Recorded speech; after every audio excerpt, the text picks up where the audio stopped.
Who am I? Who are you? Who are we? How to know yourself.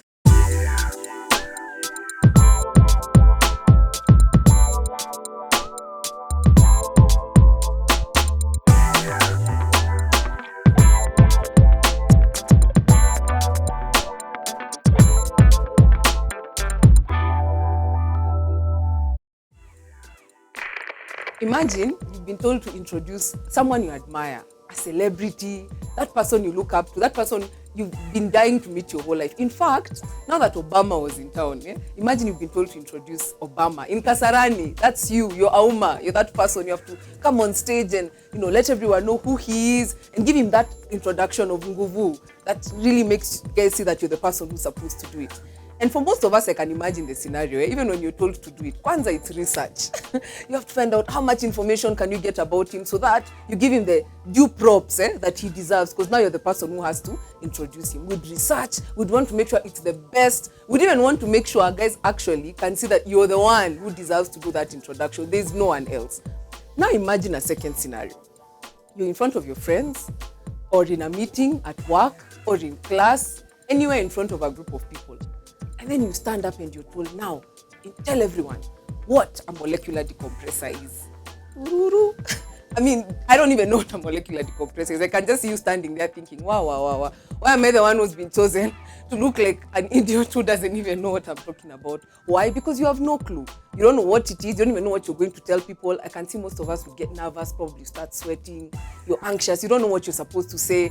You feel like this is going to be the most embarrassing moment because you're just stuck. You have no words, you have nothing. But guess what? When it comes to knowing yourself, most of us fit more into the second scenario. You're told to introduce yourself, by the way, whether it's in a social place or at work, and you know what? You start struggling, you're sweating, you actually don't know what to say. It's like you've been told to introduce that molecular decompressor, and yet it should be the opposite. It should be like you're introducing Obama. You should give yourself that introduction of Nguvu. You should give yourself that introduction that people can really see, wow, we get to know who this person is, we can see who they are. They even feel like if it was a job you wanted, have it. If it was an opportunity, you're the person for it. Why? Because you've expressed yourself in a way that they can see, they can actually understand you. That's why it's important to know yourself. Now that you know why it's important to know yourself, the next question is, how exactly do you get to know yourself? Number one, ask people. You hear me? Kuuliza sio ujinga.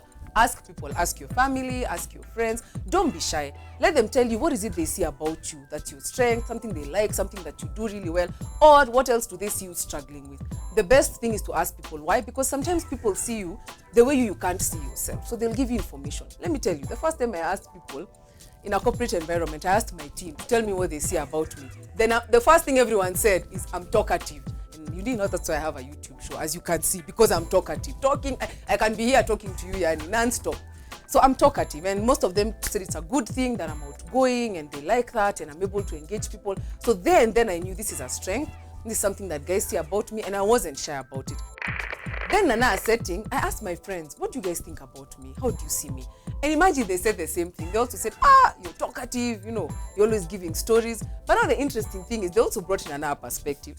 Something that was a little bit hard to hear, but then they said, sometimes you're talkative, like you just take over. And I start planning a story, no one else even has a chance to talk. So I become so talkative, especially for the quiet guys. They can't even get a word in. And now I knew this is something that I probably have to work on. So being talkative is great, but in some settings, I also have to watch myself so that I give other people a chance to talk. So you see now, the more I get to know myself, even with my friends, I'm able to relate to them better because now they can understand me, I can understand them, I know what I need to improve on. So this is why I'm saying, the number one way you can get to know yourself, ask people. And don't be shy, and don't be afraid of what they'll tell you. Sometimes we're afraid to ask people because we're scared of what they might tell us. Don't worry about that. It's to your benefit. So just ask them, start with those close to you. And by the way, also ask those people who can be honest to you. Because now other people, maybe they want a favor, so they start giving you flattery. It's important also to ask people who you know can actually tell you the truth. That's your family, maybe even the people that are closest to you. Number two, I was fortunate enough to be on The Apprentice Africa. Why? Because of number two. Subscribe, I promise I'll ambia you the whole story.